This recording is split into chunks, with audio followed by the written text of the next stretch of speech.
So national first post national trust survey ಬಗ್ಗೆ ಮಾತನಾಡ್ತಾ ಇದ್ವಿ. ಆ ಸರ್ವೆಯ ವಿಚಾರಗಳನ್ನ ನಿಮ್ ಮುಂದೆ ಇಟ್ಟಿದೀವಿ. ಸೊ ಯಾವ್ಯಾವ ರಾಜ್ಯಗಳಲ್ಲಿ ನಾವು ಎಷ್ಟೆಷ್ಟು ಬಲ ಇದೀವಿ ಅಂತ ಈಗ ಬ್ರೇಕ್ ಅಲ್ಲಿ ಒಂದು ಇಂಟ್ರೆಸ್ಟಿಂಗ್ ಆದಂತ ಚರ್ಚೆ ನಡೀತಾ ಇತ್ತು. 18, 20 ಒಂದಷ್ಟು ಮೈತ್ರಿ, ಒಂದಷ್ಟು ರೀಜನಲ್ ಪಾರ್ಟೀಸು ಅಂತ. ಸೊ ಇಡೀ ಸರ್ವೆ ಒಟ್ಟಾರೆ ದೇಶಾದ್ಯಂತ ಹಲವು ವಿಚಾರಗಳಲ್ಲಿ ಬಿಜೆಪಿಗೆ ಸಾಕಷ್ಟು ಸುಮಾರು 70% ರಷ್ಟು ಕೊಟ್ಟಿರ್ತಕ್ಕಂಥದ್ದನ್ನ ಮಾರ್ಕ್ಸ್ ಕೊಟ್ಟಿರ್ತಕ್ಕಂಥದ್ದನ್ನ ಜನ ಮಾರ್ಕ್ಸ್ ಕೊಟ್ಟಿದ್ದಾರೆ ಅಂತ ಕೊಟ್ಟಿರ್ತಕ್ಕಂಥದ್ದನ್ನ ಗಮನಿಸ್ತಾ ಇದೀವಿ. ಸೊ ಈ ವಿಚಾರವಾಗಿ ಮಾತನಾಡ್ತಾ ನಾನು ಗಂಗಾಧರ ಮೂರ್ತಿ ಅವರಿಗೆ ಕೇಳಬೇಕು. ಡಿಬೇಟ್ ನಡೀತಾ ಇತ್ತು ಎಲ್ಲೆಲ್ಲಿ ಅಂತ. ಈಗ ಆಲ್ಮೋಸ್ಟ್ ಹೆಚ್ಚಿನ ರಾಜ್ಯಗಳಲ್ಲಿ ಬಿಜೆಪಿ ಇರೋದನ್ನ ಗಮನಿಸ್ತಾ ಇದ್ವಿ. ಕರ್ನಾಟಕದಲ್ಲಿ ಅವಾಗಲೇ ನಾನು ಮಾತಾಡ್ತಾ ಇದ್ದೆ 69% ಜನ, ನಾನು ಕೇವಲ ಕರ್ನಾಟಕ ಮಾತ್ರ ಅಲ್ಲ, ಓವರ್ ಆಲ್ ಇಂಡಿಯಾದಲ್ಲೂ ಕೂಡ ಅದೇ 69% ಅಪ್ಲೈ ಆಗುತ್ತೆ.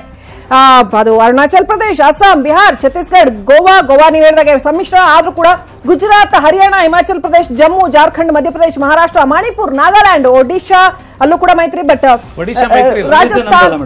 ಓಕೆ, ಈ ಎಲೆಕ್ಷನ್ ಟೈಮ್ ಅಲ್ಲಿ ಯಾವ್ಯಾವ ರಾಜ್ಯಗಳಲ್ಲಿ ಬಿಜೆಪಿಯ ಕಡೆಗೆ ಟ್ರಸ್ಟ್ ಇದೆ ಅಂತ ಈ ಸರ್ವೆಯಲ್ಲಿ ಹೇಳ್ತಾ ಇರುವಾಗ ಒಡಿಶಾವನ್ನು ಕೂಡ ಅವ್ರು ಸೇರಿಸ್ಕೋತಾರೆ. ರಾಜಸ್ಥಾನ್, ತ್ರಿಪುರಾ, ಉತ್ತರ ಪ್ರದೇಶ, ಉತ್ತರಾಖಂಡ್ ಟ್ರಸ್ಟ್ ಹೆಚ್ಚು ಬಿಜೆಪಿಯ ಕಡೆಗೆ ವಾಲ್ತಾ ಇದೆ ನ್ಯಾಷನಲ್ ಪಾರ್ಟಿ ಅಂತ ತಗೊಂಡಾಗ. ವೆರಸ್ ಕಾಂಗ್ರೆಸ್ ಅಂತ ಬಂದಾಗ ಪಂಜಾಬ್, ಮೇಘಾಲಯ, ಮಿಜೋರಾಂ ಮೂರೇ ರಾಜ್ಯಗಳನ್ನ ಹೇಳ್ತಾರೆ. ಏನ್ ಹೇಳೋದು? ಪಂಜಾಬ್, ರಾಜಸ್ಥಾನ್ ಇದೆ, ಮಧ್ಯಪ್ರದೇಶ ಇದೆ ಕಾಂಗ್ರೆಸ್. ಈಗ ಯಾವ ರಾಜ್ಯದಲ್ಲಿ ನೀವು ಆಡಳಿತ ನಡೆಸ್ತಾ ಇದೀರಿ ಅಂತ ಅಲ್ಲ, ಹೇಳ್ತಾ ಇರ್ತಕ್ಕಂಥದ್ದು ಯಾರ ಪರವಾಗಿ. ಒಂದೇ ಒಂದು ಎಕ್ಸಾಂಪಲ್. ಕಳೆದ ಬಾರಿ 2014 ತಮಿಳುನಾಡು, ಕೇರಳ, ಆಂಧ್ರ, ತೆಲಂಗಾಣ, ಕರ್ನಾಟಕ, ಒರಿಸ್ಸಾ, ವೆಸ್ಟ್ ಬೆಂಗಾಲ್ ಒಟ್ಟು 193 ಸೀಟು. ಅಂತ ಮೋದಿಯವರ ಪ್ರಚಂಡ ಅಲೆಯಲ್ಲೂ ಕೂಡ ಅವ್ರು ಗೆದ್ದದ್ದು 21 ಸೀಟು. 21 ಸೀಟು. 21ರಲ್ಲಿ ಕರ್ನಾಟಕದಲ್ಲಿ 17. ಇನ್ನು ಮಿಕ್ಕಿದ 6 ಸ್ಟೇಟ್ ಅಲ್ಲಿ ಈ ಪರಿಸ್ಥಿತಿ. ಇನ್ನು ಅವ್ರು ಗೆದ್ದಂತದ್ದು ಯಾವುದು? UP 80 ಕ್ಷೇತ್ರಗಳಲ್ಲಿ 71 ಗೆದ್ರು. ರಾಜಸ್ಥಾನ ಮತ್ತೆ ಮಧ್ಯಪ್ರದೇಶ, ಛತ್ತೀಸ್ಗಢ 3 ಸೇರಿ 60 ಸೀಟು.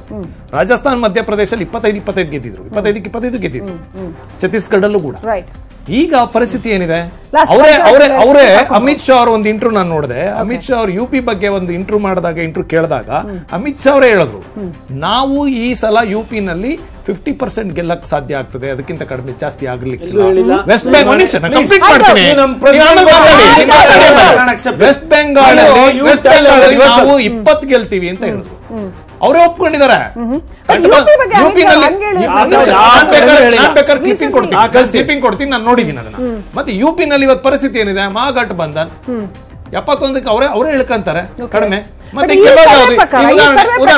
ನಿಮಿಷ ಉದಾಹರಣೆ, ಇದು ರಾಜಸ್ಥಾನ, ಮಧ್ಯಪ್ರದೇಶ, ಇವ್ರು ಮೋದಿಯವರ ಅಲೆ ಮತ್ತೆ ಎಲ್ಲ ಸೂಪರ್ ಇದ್ದಿದ್ರೆ ಯಾಕೆ ಸರ್ಕಾರ ಕಳ್ಕಂತಿದ್ರು? ಗೋವಾದಲ್ಲಿ ಅವ್ರ ಪರಿಸ್ಥಿತಿ ಏನಿದೆ? 6 ಜನ 8 ಜನ ಬೇರೆ ಬೇರೆ ಪಾರ್ಟಿಯವ್ರನ್ನ ತಗೊಂಡು ರಾತ್ರಿ 11:30 12 ಪ್ರಮಾಣ ವಚನ ತಗೊಂಡಂತ ಈ ದೇಶದಲ್ಲಿ ಉದಾಹರಣೆನೇ ಇಲ್ಲ. 12 ಪ್ರಮಾಣ ವಚನ. ಈ ಸೌತ್ ಇಂಡಿಯಾದಲ್ಲಿ ಮಹಾರಾಷ್ಟ್ರದಲ್ಲೂ ಕೂಡ ಈ ಸಲ ಸೋಲ್ತಾರೆ. ಅಂತ ಪರಿಸ್ಥಿತಿನಲ್ಲಿ ತೆಲಂಗಾಣ, ಆಂಧ್ರ, ಕರ್ನಾಟಕ, ತಮಿಳುನಾಡು, ಕೇರಳ, ಪಾಂಡಿಚೇರಿ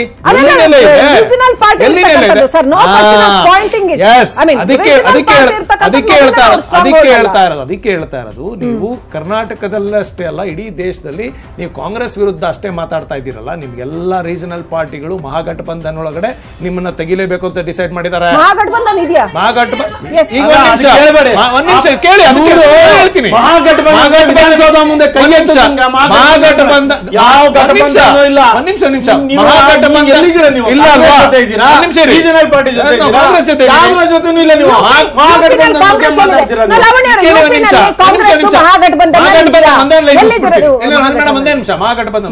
ಮಹಾಗಠಬಂಧನ್ ಏನು ಅಂತ ಅಂದ್ರೆ ಬಿಜೆಪಿಯ ವಿರುದ್ಧ ಇರತಕ್ಕಂತ ಎಲ್ಲಾ ಪಾರ್ಟಿಗಳು.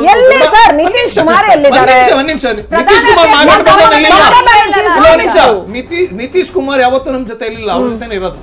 ಗೌರ್ಮೆಂಟ್ ಮಾಡಿರೋದು ಅವರೇ. ವೆಸ್ಟ್ ಬೆಂಗಾಲ್ ಮೋದಿ ವಿರುದ್ಧ, UP ಮೋದಿ ವಿರುದ್ಧ, ಕರ್ನಾಟಕ ಮೋದಿ ವಿರುದ್ಧ. ಮಮತಾ ಬ್ಯಾನರ್ಜಿ ಇನ್ಯಾರು ಚೀಫ್ ಮಿನಿಸ್ಟರ್ ಅಲ್ಲಿ ಅವರು ಅಧಿಕಾರ ಮಾಡ್ತಿದ್ದಾರೆ. ಮೋದಿ ವಿರುದ್ಧ. ಒಂದ್ ಪ್ರಶ್ನೆ ನಂಗೆ ಉತ್ತರ ಕೊಡಿ. ಮೋದಿ ವಿರುದ್ಧ. ಲೀಡಿಂಗ್ ಮಹಾಗಠಬಂಧನದ ಪ್ರಧಾನಿ ಅಭ್ಯರ್ಥಿ ಯಾರು ನೋಡಿ ಓಟ್ ಹಾಕಬೇಕು ಜನ? Who is leading? ಒಂದ್ ತಿಳ್ಕೊಳ್ಳಿ, ನೀವು ಯಾವಾಗ್ಲೂ ಕೂಡ ಈ ದೇಶ ವ್ಯಕ್ತಿ ನೋಡಿ ಓಟ್ ಹಾಕಿಲ್ಲ, ವ್ಯಕ್ತಿ ನೋಡಿ ಓಟ್ ಹಾಕೋದಿಲ್ಲ. ಒಂದ್ ನಿಮಿಷ, ವ್ಯಕ್ತಿ ನೋಡಿ ಒಂದ್ ನಿಮಿಷ ಕೇಳಿ, ಒಂದ್ ನಿಮಿಷ. ಇಲ್ಲೇ ಕರ್ನಾಟಕಕ್ಕೆ ಹೋಗೋಣ. ಕಳೆದ ಬಾರಿ MLA ಚುನಾವಣೆಯಲ್ಲಿ ಯಾರು ಲೀಡರ್ಶಿಪ್ ಅಂದ್ರಿ? ಯಡಿಯೂರಪ್ಪ ಅಂದ್ರಿ. ಈಗೇನಂತೀರಿ? ಯಡಿಯೂರಪ್ಪನವ್ರು ಎಲ್ಲಿ ಕಳ್ಸಿದ್ರಿ? ಮೋದಿ ನೋಡಿ ಓಟ್ ಹಾಕಿ ನಾವು ಅಯೋಗ್ಯರಿಗೆ ಟಿಕೆಟ್ ಕೊಟ್ಟಿದೀವಿ. ನೀವೇ ಹೇಳೋದು, ನಾವಲ್ಲ. ನೀವು ಬಿಜೆಪಿ ನಾಯಕರು ಹೇಳಿದ್ದು ಅಯೋಗ್ಯರಿಗೆ ಟಿಕೆಟ್ ಕೊಟ್ಟಿದೀವಿ, ಅಯೋಗ್ಯರಿದ್ದಾರೆ ನಾವಲ್ಲ.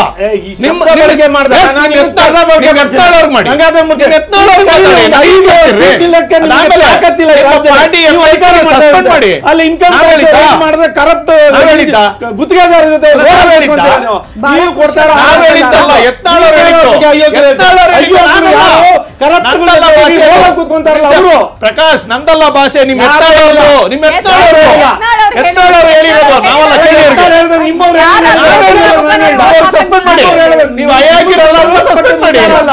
ನೀವು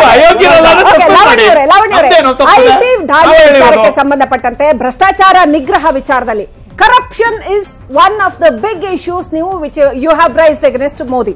ಕರಪ್ಷನ್ ಸಿಕ್ಕಾಪಟ್ಟೆ ಜಾಸ್ತಿ ಇದೆ, ಏನು ಬ್ಲಾಕ್ ಮನಿ ಕಂಟ್ರೋಲ್ ಮಾಡ್ತೀವಿ ಅಂದ್ರು ಕಂಟ್ರೋಲ್ ಮಾಡಿಲ್ಲ, 15 ಲಕ್ಷ ತರ್ತೀವಿ ಅಂದ್ರು ತರಕಾಗ್ಲಿಲ್ಲ. ವಿಶೇಷವಾಗಿ ಬ್ಲಾಕ್ ಮನಿ ಡಿಮಾನಿಟೈಸೇಷನ್ ಇಂದ ಕಂಟ್ರೋಲ್ ಮಾಡಿಲ್ಲ ಅಂತ ಮೊನ್ನೆಯಿಂದ ನೋಡ್ತಾ ಇದೀವಿ.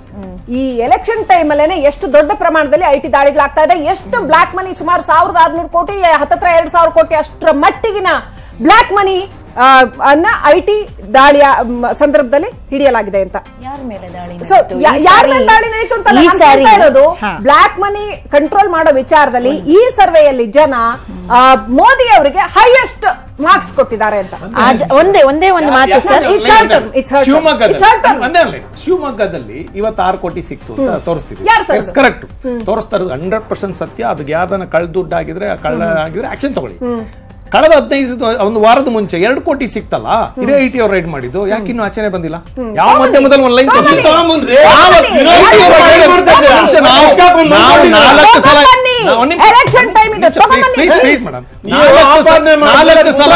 ನಾಲ್ಕು ಸಲ ಈ ರಾಜ್ಯದ ಮುಖ್ಯಮಂತ್ರಿ IT ಅವ್ರಿಗೆ ಹೇಳಿ ಎದುರುಗಡೆ ಸಾರ್ವಜನಿಕವಾಗಿ ಪಬ್ಲಿಕ್ ಇವತ್ತರೆಗೂ ಮಾಡಿಲ್ಲಲ್ಲ. IT ಚೀಫ್ ಏನ್ ಮಾಡ್ತಿದ್ದಾನೆ? ನಾವು IT ಚೀಫ್ ಕೇಳಾಯ್ತು, IT ಚೀಫ್ ಏನ್ ಮಾಡ್ತಿದ್ದಾನೆ? ಕೆಲಸ ಅವನಿಗೆ ಮಾಡ್ಬೇಕಲ್ಲ, ಅವನು 2 ಕೋಟಿ ಏನಂತ ಲೆಕ್ಕ ತೋರಿಸ್ಬೇಕಲ್ಲ.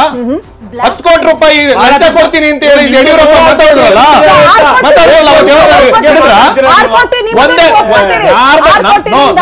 ನಮ್ದಲ್ಲ. ಯಾರು ತಪ್ಪು ಮಾಡಿದಾರೋ, ಗೊತ್ತಿಲ್ಲ, ನಮ್ಗೆ ಗೊತ್ತಿಲ್ಲ. ಅವರು ಯಾರು ತಪ್ಪು ಮಾಡಿದಾರೋ ಅವ್ರಿಗೆ ಶಿಕ್ಷೆ ಗೊತ್ತಿಲ್ಲ, ಶಿಕ್ಷೆ ಆಗ್ಲಿ. ನಾನು ಎಲ್ರಿಗೂ ನ್ಯಾಯ ಒದಗಿಸಬೇಕು ಅಂತ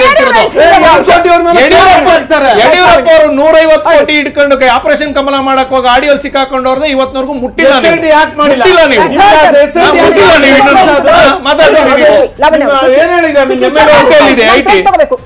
ಈಗ ಡಿಮಾನಿಟೈಸೇಷನ್ ಅಂತ ಮಾಡಿದಾಗ ಪ್ರಧಾನಮಂತ್ರಿಗಳು ಹೇಳಿದ್ರು ಟೆರರಿಸಮ್ ಮತ್ತೆ ಬ್ಲಾಕ್ ಮನಿ ಎರಡೂ ಕೂಡ ನಾವು ನಿಲ್ಲಿಸ್ತೀವಿ ಈ ಒಂದು ನೋಟ್ ಅಮಾನ್ಯ ಕಾರಣ ಮಾಡಿರೋದ್ರಿಂದ ಅಂತ. ಅದು ಆಗಿಲ್ಲ ಅಂತ ಪ್ರೂವ್ ಆಯ್ತು. ಎರಡು ವಿಷಯಗಳಲ್ಲೂ ಪ್ರೂವ್ ಆಯ್ತು. ಇವಾಗ ದೇಶದಲ್ಲಿ ಕಪ್ಪು ಹಣ ಚಲಾವಣೆಯಲ್ಲಿ ಇದೆ ಅಂದ್ರೆ ಡಿಮಾನಿಟೈಸೇಷನ್ ಇಸ್ ಅ ಫೇಲ್ಯೂರ್. ಇಲ್ಲ, ಡಿಮಾನಿಟೈಸೇಷನ್ ಆದಾಗ ಅವರು ಹೇಳಿದ್ರು ಕಪ್ಪು ಹಣನ ನಿಲ್ಲಿಸ್ತೀನಿ, ಟೆರರಿಸಂ ನಿಲ್ಲುತ್ತೆ ಅಂತ ಹೇಳಿದ್ರು. ಎರಡರಲ್ಲೂ ಫೇಲಿಯರ್ ಆಯ್ತು. ಇವಾಗ ಪುಲ್ವಾಮಾದಲ್ಲಿ ಫೇಲಿಯರ್ ಆಯ್ತು, ಇವಾಗ ಕಪ್ಪು ಹಣ ಓಡಾಡ್ತಿದೆ ನಮ್ಮ ದೇಶದಲ್ಲಿ ಅಂತ ಹೇಳಿದ್ರೆ ಡಿಮಾನಿಟೈಸೇಷನ್ ಫೇಲಿಯರ್ ಆಯ್ತು. ಅದು ಅಲ್ಲದೆ ಈ ಸಾರಿ JDS ಸಂಬಂಧಪಟ್ಟವರ ಸುತ್ತಮುತ್ತ ಎಲ್ಲ ನಡೀತಾ ಇದೆ ಈ IT ರೇಡ್ಗಳು. ಕಳೆದ ಸಾರಿ ಅಸೆಂಬ್ಲಿ ಎಲೆಕ್ಷನ್ ಆದಾಗ ಕರ್ನಾಟಕದಲ್ಲಿ ಕಾಂಗ್ರೆಸ್ ಪಕ್ಷದವರ ಮೇಲೆ ದಾಳಿ ನಡೀತು. ಈಗ ನಾನು ಕೇಳೋದು, ಇದೇ ಯಡಿಯೂರಪ್ಪನವ್ರ ಇದು ಟೇಪ್ ಹಗರಣ ಆಯ್ತಲ್ಲ, ಯಾಕೆ ತನಿಖೆ ನಡೀತಾ ಇಲ್ಲ? IT ಡಿಪಾರ್ಟ್ಮೆಂಟ್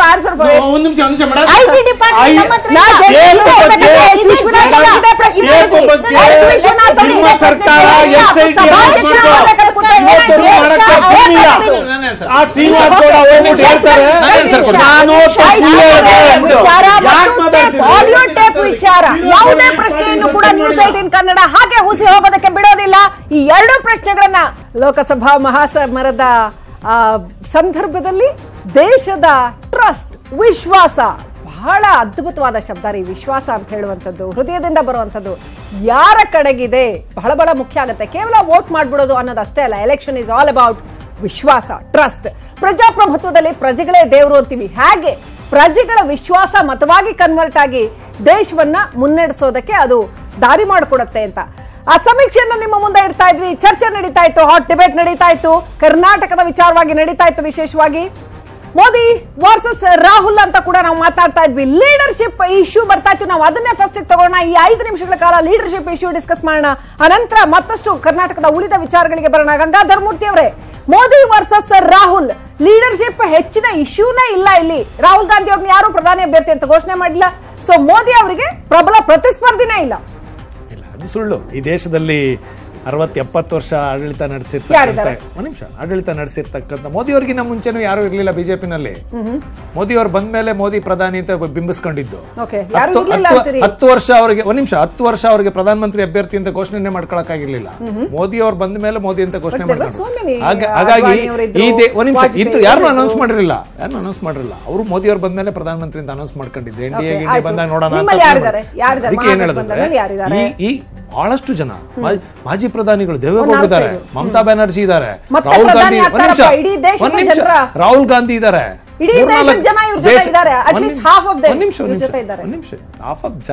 ತೀರ್ಮಾನ ರಿಸಲ್ಟ್ ಬಂದ ಮೇಲೆ ಬರೋದು ಮೇಡಮ್. ರಿಸಲ್ಟ್ ಬಂದ ಮೇಲೆ ಆಯ್ಕೆ ಮಾಡ್ಕೊಳ್ಳೋ ಅವಕಾಶನ ಮುಕ್ತವಾಗಿ ಇಟ್ಕೊಂಡಿದೀವಿ ನಾವು. ಒಬ್ಬೊಬ್ರು ಪ್ರಧಾನಿ ಆಗ್ತಾರೆ, ತಿಂಗಳಿಗೊಬ್ಬೊಬ್ರು ಪ್ರಧಾನಿ ಆಗಬೇಕಾಗತ್ತೆ. ಬಿಕಾಸ್ ನಿಮ್ಮಲ್ಲಿ ಬೇಕಾದಷ್ಟು ಕರ್ನಾಟಕದಲ್ಲಿ 116 ಕೊಟ್ಟಿದ್ವಿ, 3 ಜನ ಮುಖ್ಯಮಂತ್ರಿಗಳು ಮಾಡ್ಕೊಂಡ್ರು ಬಿಜೆಪಿ ಅವರು, ಕಾಂಗ್ರೆಸ್ ಅವರು ಮಾಡ್ಕೊಂಡಿದ್ರು. ಅದಕ್ಕೆ ನಾನು ಹೇಳಿದ್ದು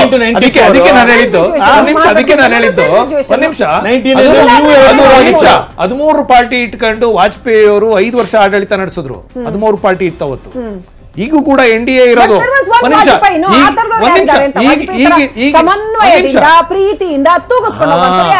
ಒಂದ್ ನಿಮಿಷ, ಈಗೂನು ಕೂಡ ನರಸಿಂಹರಾವ್ ಅವರು 5 ವರ್ಷ ಕಂಪ್ಲೀಟ್ ಮಾಡಿದ್ದಾರೆ. ಅದು ಯುಪಿಎ ಗವರ್ಮೆಂಟ್.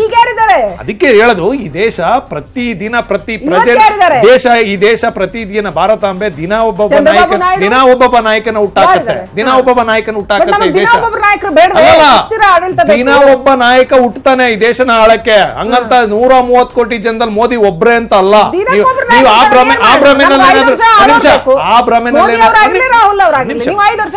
ನಾನು ಮಾತಾಡಕ್ಕೆ ನೀವು ಬಿಡ್ಲಿ. ನಿಮ್ ಟ್ರ್ಯಾಕ್ ರೆಕಾರ್ಡ್ ಸರಿ ಇಲ್ಲ ಅಂತ ಅವ್ರು ಹೇಳ್ತಾ ಇರೋಂಥದ್ದು. ನೀವು ಅದಕ್ಕೆ ಉತ್ತರ ಕೊಡ್ತಾರೆ. ನೀವು 130 ದಿನ ಹೋಗ್ತಾರೆ ಅಂತ ವಿಷಯಾಂತರ ಮಾಡ್ತಾರೆ.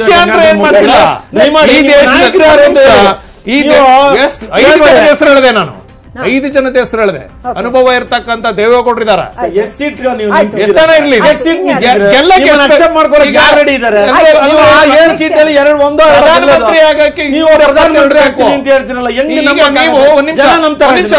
ನೀವು 56 ಇಂಚಿನ ಎದೆಯ ನಾಯಕರು, ದೊಡ್ಡ ನಾಯಕರು, ಅಬ್ಸಲ್ಯೂಟ್ ಮೆಜಾರಿಟಿ ತಗೊಳ್ಳೋ ತಾಕತ್ತಿದ್ದಿದ್ರೆ ತಮಿಳುನಾಡಿಗೆ ಹೋಗಿ ಎಐಎಡಿಎಂಕೆ ಹತ್ರ ಭಿಕ್ಷೆ ಬಿಡ್ತಿರ್ಲಿಲ್ಲ. ನೀವು ಯಾವ ಭಿಕ್ಷೆ?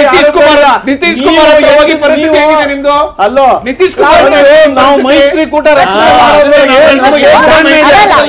ಯಾವ್ದು ಬೇಸ ಇಲ್ಲ. ನೀವು ದೇಶ ಹೆಂಗ್ರಿ ಹೇಳ್ತೀರಾ? ಕುಮಾರ್ ಅಂತವ್ರು ಎಐಎಡಿಎಂಕೆ ನಾಯಕರುಗಳು ಕ್ವಶನ್ ಮಾಡ್ತಾರೆ, ನಿಮಗೆ ಸೀಟ್ ಕಮ್ಮಿ ಆಗಿದ್ದಾರೆ, ನೀವು ಕೆಳ ಕೂತ್ಕೊಳ್ರಿ ಅಂತ ಮೋದಿನೇ ಕುಂಡಿಸ್ತಾರೆ ಕನ್ನಡಕ್ಕೆ. ಅಂತ ಪರಿಸ್ಥಿತಿ ಇದೆ.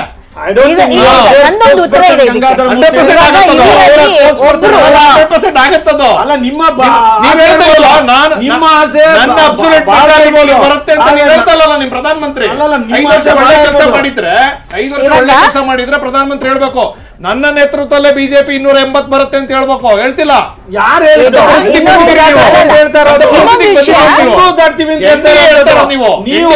ಒಂದು ಅಲಯನ್ಸ್ ಹೇಳ್ತಿದ್ದೀರಿ ನೀವು. ಬಿಜೆಪಿ ಅವ್ರ ಹತ್ರನೇ ನಾನು ಕೇಳುವಂತಹ ಪ್ರಶ್ನೆ. ಇವಾಗ ಸುಷ್ಮಾ ಸ್ವರಾಜ್ ಅವರು ನಾನು ಕಂಟೆಸ್ಟ್ ಮಾಡೋದಿಲ್ಲ ಹೇಳಿದ್ದಾರೆ. ಇಲ್ದಿದ್ರೆ ಅವ್ರು ಕೆಪೇಬಲ್ ಅಲ್ವೇ, ಅಥವಾ ಗಡ್ಕರಿ ಅವರು ಕೆಪೇಬಲ್ ಅಲ್ವಾ? ಇವರೊಬ್ಬರೇನ ಕೆಪೇಬಲ್? ಎರಡು ಮಾತು ಅದಿರ್ಲಿ. ಅಲ್ಲ ಒಂದ್ ನಿಮಿಷ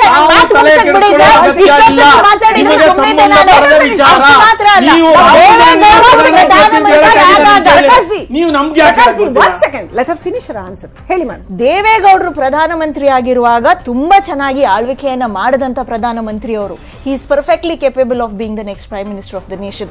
ಅದೇ ರೀತಿ ಮಮತಾ ಬ್ಯಾನರ್ಜಿ ಕೂಡ ತುಂಬಾ ಕೆಪೇಬಲ್ ಆಗಿರೋರು. ನಾವ್ ಹೇಳ್ತೀವಿ, ಕಾಂಗ್ರೆಸ್ನವ್ರು ಹೇಳ್ತೀವಿ, ರಾಹುಲ್ ಗಾಂಧಿ ಕೂಡ ಕೆಪೇಬಲ್ ಆಗಿರೋರು. ಈ ದೇಶದಲ್ಲೇ ಅವ್ರು ಹೇಳಿದ ಹಾಗೆ ತುಂಬಾ ಜನ ಲೀಡರ್ಸ್ ಇದ್ದಾರೆ, ಒಬ್ರು ಮಾತ್ರ ಅಲ್ಲ. ಅವ್ರ ಪಕ್ಷದಲ್ಲೇ ಇನ್ನಷ್ಟು ಜನ ಇದಾರಲ್ಲ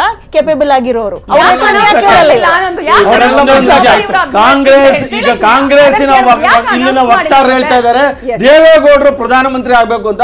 ಇವ್ರಿಗೆ ಇವ್ರ ಪಾರ್ಟಿ ರಾಹುಲ್ ಗಾಂಧಿ ಬಗ್ಗೆ ನಂಬಿಕೆ ಇಲ್ಲ, ನಮ್ಮ ಪಾರ್ಟಿ ಬಗ್ಗೆ ಮಾಡಿಲ್ಲ ಅಂತ ನೀವು ಇದಾರೆ. ಯಾವತ್ತೂ ಕೂಡ ನಾವು UPA ಆಗಿರ್ಲಿ ಕಾಂಗ್ರೆಸ್ ಪಕ್ಷ ಆಗಿರ್ಲಿ ಯಾವತ್ತೂ ನಾವು ಇಲೆಕ್ಷನ್ ಹೋದಾಗ ನಮ್ಮ ಪ್ರೈಮ್ ಮಿನಿಸ್ಟರ್ ಕ್ಯಾಂಡಿಡೇಟ್ ಅನೌನ್ಸ್ ಮಾಡೋದೇ ಇಲ್ಲ. ಮುಖ್ಯಮಂತ್ರಿಗಳಾದ್ರೂ ಲಾಸ್ಟ್ ಮೂಮೆಂಟ್ ಇಲ್ಲ, ಕೋಟೆಯಲ್ಲಿ ಬರುತ್ತೆ, ಪ್ರಧಾನಿ ಅಭ್ಯರ್ಥಿ ಆದ್ರೆ ಬೇರೆ ಕತೆ ಇರ್ಲಿ. ನ್ಯಾಷನಲ್ ಟ್ರಸ್ಟ್ ಸರ್ವೆ ಬಗ್ಗೆ ಮಾತನಾಡ್ತಾ ಇದ್ವಿ.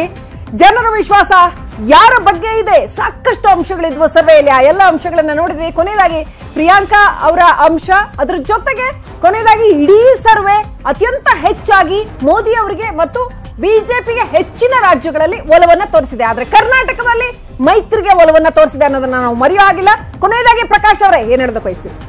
ಇಲ್ಲ, ನೀವು ಪ್ರಿಯಾಂಕಾ ಅವ್ರು 37% ಕೊಟ್ಟಿದ್ರ, ಅದು ನಿಜಾನೇ ಆಗ್ಬಿಟ್ಟಿದ್ರೆ ರಾಹುಲ್ ಗಾಂಧಿ ಅವ್ರು ವಯನಾಡ್ಗೆ ಹೋಗ್ತಿರ್ಲಿಲ್ಲ. ಅಮೇಥಿಲಿ ನನ್ನ ತಂಗಿಯ ಪ್ರಭಾವದಿಂದ ಗೆಲ್ಬಹುದು ಅಂತ ಅವ್ರು ಅಲ್ಲೇ ನಿಂತಿರೋರು. ಇವತ್ತು ಅಮೇಥಿಲಿ ತಾವು ಗೆಲ್ಲೋದ್ರ ಬಗ್ಗೆ ಅನುಮಾನ ಇರೋದ್ರಿಂದ ವಯನಾಡ್ಗೆ ಬಂದು ಮುಸ್ಲಿಂ ಲೀಗ್ ಅವರ ಸಪೋರ್ಟ್ ತಗೊಂಡು ಇವತ್ತಲ್ಲಿ ಚುನಾವಣೆ ಎದುರಿಸ್ತಾ ಇದ್ದಾರೆ. ಎರಡನೇದು ಬಹುತೇಕ ಅಂಶಗಳು 70%, 68% ಮೋದಿ ಜನಪ್ರಿಯತೆ ಏನಿದೆ ಅದು ನಿಜಕ್ಕೂ ನಮಗೆ ಸಹಕಾರಿಯಾಗಿದೆ. ಕರ್ನಾಟಕದಲ್ಲಿ ನಮಗೆ ವ್ಯತಿರಿಕ್ತವಾಗಿ ನಿಮ್ಮ ಸರ್ವೆ ಬಂದಿದೆ, ಆದ್ರೆ ನಮಗೆ ವಿಶ್ವಾಸ ಇದೆ ಕರ್ನಾಟಕದಲ್ಲಿ ಅತಿ ಹೆಚ್ಚಿನ ಮೋದಿ ಅಲೆ ಎಲ್ಲಾನ ಇರ್ತದೆ ದೇಶದಲ್ಲಿ, ಅದು ಕರ್ನಾಟಕದಲ್ಲಿ ಇದೆ ಅಂತ ನಮ್ಮ ಅಭಿಪ್ರಾಯ. ಅದರಿಂದ ನಾವು ಕಂಫರ್ಟಬಲ್ ಆಗಿ ನಮ್ದೇನ್ ಟಾರ್ಗೆಟ್ ಇದೆ 20 ದಾಟ್ತೀವಿ ಅನ್ನೋದು. ಪ್ರಿಯಾಂಕಾ ಫ್ಯಾಕ್ಟರ್ ಬಗ್ಗೆ ನೀವು ಅಷ್ಟೊಂದು ಕಂಫರ್ಟಬಲ್ ಇರಂಗ್ ಕಾಣಲ್ಲ. ನಾವು ಪ್ರಿಯಾಂಕಾವನ್ನ ನಾವು ಗಂಭೀರವಾಗಿ ಪರಿಗಣಿಸಿಲ್ಲ, ನಾವು ತಗೊಂಡೇ ಇಲ್ಲ. ನೋಡಿ, ಜನ ಇವತ್ತು ಯಾರೋ ಬಂದ್ಬಿಟ್ರು ಏಕ್ದಮ್ ಏರ್ ಡ್ರಾಪ್ ಆಗ್ಬಿಟ್ರು ಅಂತ ತಕ್ಷಣ ಅವ್ರ ಹಿಂದೆ ಹೋಗ್ಬಿಡಕ್ಕೆ ಯಾರೋ ಕಿಂದ್ರ ಜೋಗಿಗಳಿಲ್ಲ. ಈಗ ಇವತ್ತು ಜನ ಅವರ ಕೇಪಬಿಲಿಟಿ ಕ್ಯಾಲಿಬರ್ ನೋಡ್ತಾರೆ. 4 ಎಲೆಕ್ಷನ್ಸ್ ವರ್ಕ್ ಮಾಡ್ತಾ ಇದ್ದಾರೆ. ಯಾವುದೋ ಒಂದು ಕಾನ್ಸ್ಟಿಟ್ಯೂನ್ಸಿಗೆ ಅಲ್ಲಿ ಏನಾಯ್ತು ಅನ್ನೋದು ಎಲ್ರಿಗೂ ಗೊತ್ತಿದೆ. ರಾಹುಲ್ ಗಾಂಧಿ ಅವರು ಕಳೆದ 2014 ಬೂತ್ ಇಂದ ಬೂತ್ ಗೆ ಹೋಗ್ಬೇಕಾಗಿ ಬಂತು ಎಲೆಕ್ಷನ್ ದಿವಸ. ಇವ್ರಿಗೆ ಅಷ್ಟೊಂದು ಪ್ರಭಾವ ಇದ್ದಿದ್ರೆ ಬೇರೆ ಕಡೆ ಹೋಗಿರೋರು. ಅದರಿಂದ ನೋಡಿ, ಇವತ್ತು ಎಲ್ಲೋ ಏರ್ ಡ್ರಾಪ್ ಆದ ತಕ್ಷಣ ಜನ ಹೊಟ್ಟೋಗ್ತಾರೆ ಅನ್ನೋದಲ್ಲ ಸುಳ್ಳು.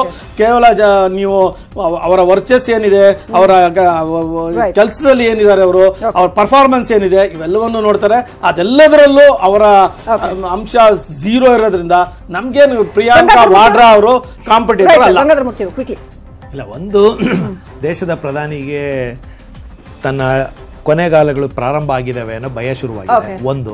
ಎರಡನೇದು, ಅವ್ರಿಗೆ ಅಪೋನೆಂಟ್ ಯಾರು ಅನ್ನೋದಲ್ಲ, ಈ ದೇಶದ ಜನನೇ ಅಪೋನೆಂಟ್ ಅವ್ರಿಗೆ. ರಾಹುಲ್ ಗಾಂಧಿ ದೇವೇಗೌಡರು ಅಪೋನೆಂಟ್ ಅನ್ನೋ ಪ್ರಶ್ನೆ ಅಲ್ಲ. ಅವ್ರನ್ನ ರಾಹುಲ್ ಗಾಂಧಿ ದೇವೇಗೌಡರು ಅವ್ರಿಗೆಲ್ಲ ಒಂಥರ ತೃಣಕ್ ಸಮಾನ. ಆದ್ರೆ ಈ ದೇಶದ ಜನ ಇದಾರಲ್ಲ, ತೀರ್ಮಾನ ಕೊಡೋ ಜನ ಇದಾರಲ್ಲ, ಅವರು ಇವ್ರ ವಿರುದ್ಧ ತೀರ್ಮಾನ ಕೊಡ್ತಾ ಬಂದಿದ್ದಾರೆ 5 ವರ್ಷದಿಂದ, ಮತ್ತೆ ಕೊಡ್ತಾರೆ.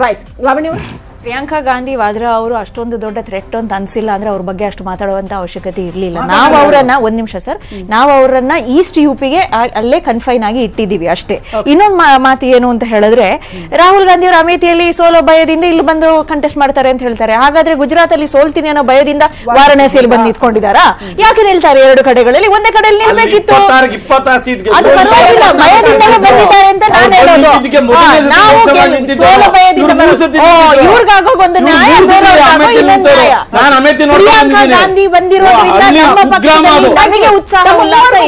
ಅನಂತ ಧನ್ಯವಾದಗಳು. ಸಾಕಷ್ಟು ಪ್ರಬುದ್ಧವಾಗಿ ನಿಮ್ಮ ವಾದಗಳನ್ನ ಮಂಡಿಸಿದ್ದೀರಿ. ಯಾಕೆ ಜನ ನಿಮ್ಗೆ ಓಟ್ ಹಾಕ್ಬೇಕು ಅಥವಾ ಈ ಸರ್ವೆ ಏನ್ ಹೇಳುತ್ತೆ ಅನ್ನೋದ್ರ ಬಗ್ಗೆ ಥ್ಯಾಂಕ್ಸ್ ಲಾಟ್. ಹಾಗೇನೆ 300 ರಾಜ್ಯಗಳು, 334 ಲೋಕಸಭಾ ಕ್ಷೇತ್ರಗಳು, 31,621 ಸ್ಯಾಂಪಲ್ಸ್. ಒಂಥರ ಇದು ಬಿಗ್ಗೆಸ್ಟ್ ಪಾಸಿಬಲ್ ಸ್ಯಾಂಪಲ್ಸ್ ಅಂತ ಹೇಳಬೇಕು. ಸಾಕಷ್ಟು ವಿಸ್ತಾರವಾಗಿ ಮಾಡಿರ್ತಕ್ಕಂಥ ಸರ್ವೆ.